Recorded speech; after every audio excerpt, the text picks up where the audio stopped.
First of all, and I heard what Mr. Rhodes said in his address to the board, but what is the total amount of money being used for pay increases? It's around $74,000, $73,000. Less than 2% total on everyone's salary for all those categories. And where is this money going? General fund. So was it in the budget that Yes, it was. Did you really budget money for pay increases while you recommended cutting busing in Willow Lane?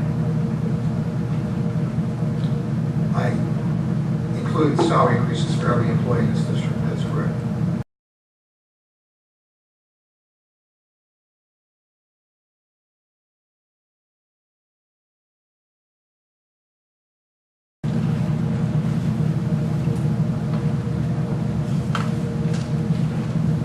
The next item I have on the agenda is request to address the board. I have two tonight. The first one is Ms. Michelle Bartolome speaking about busing at Willow Lane.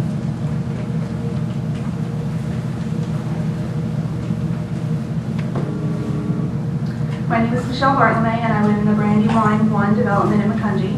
My children attend Willow Lane. My daughter is in the 4th grade, and my son started kindergarten today. I'm here tonight because I took great exception to some of the comments made regarding the busing situation at the last meeting, particularly the comments made by Mr. Earnshaw and Mr. Ballard. I was not at the July 9th meeting where a number of parents spoke about the board's earlier vote to eliminate busing at Willow, but my husband was, and he spoke against your prior vote, pointing out that it was irresponsible to eliminate the busing without the safety issues resolved first. I did, however, attend the last board meeting 2 weeks ago, and I sat here frustrated with, and quite frankly, disgusted by the comments I heard from Mr. Ballard and Mr. Earnshaw about the safety arguments that had been made at the July 9th meeting. Mr. Earnshaw called those arguments disingenuous, and Mr. Ballard called them specious. You, this board, including Mr. Earnshaw and Mr. Ballard, voted at the June 25th meeting to not fund busing for Willow, and you passed that budget knowing full well that after 3 years there was still no safety plan in place, no school zone signs, no crossing guards, no idea how to have kids safely cross a dangerous intersection where there are no traffic lights or walk, don't look signs, only 4-way stop signs that no one knows how to negotiate. Did you really expect that parents would have nothing to say about that? Of course we're going to argue for the safety of our children. As parents, that is our job. And as a parent who has had a child die, I take the safety of my 2 living children very seriously. Yes, bad things happen sometimes to children that can't be prevented. I don't need to be told that. I live it. My husband and I have lived it every day. So when we heard our children would not be bused and that the safety issues had not been worked out, you bet we were going to speak out. To then hear that safety argument dismissed as insincere or without merit was and is infuriating. It is insulting to not just my husband and I, but to everyone who spoke concerned about the safety of their children and to your constituents in general. Mr. Earnshaw wondered aloud about where was the outrage from parents that Brandywine 2 kids were going to have to walk this year. And I'd like to answer that. First of all, Brandywine 2 kids do not have to cross any intersections, dangerous or otherwise, to get to school. So their situation is a bit different than the rest of the kids slated to become walkers. Second, now that parents have finally been given some information regarding the school zone signs being planned, crossing guards, and will have the opportunity to ask questions and have concerns addressed at an October information session that's scheduled to be held, people have calmed down. It's hardly a case of, as long as it's not my kid.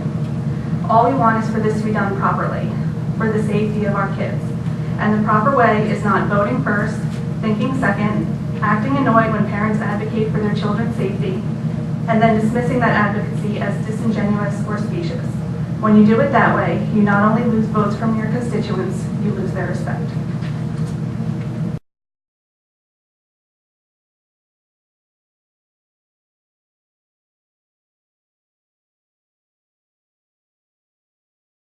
So when is it that we do get to evaluate the superintendent? And doesn't it make sense to evaluate the superintendent before we grant it?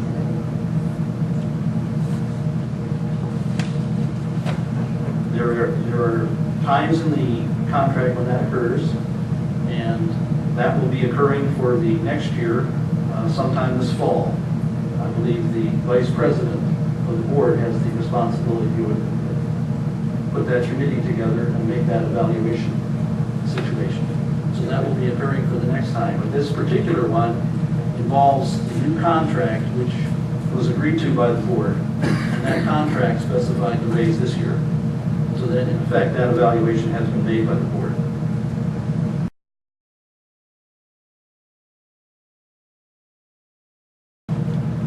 Mr. Earnshaw. Well, I'd certainly like to hear rationale from Ms. Donchus of why she supports this. It's interesting that throughout the recession where I work, there have been raises and bonuses every year except one, where there were no raises, and there have been bonuses every year throughout the recession.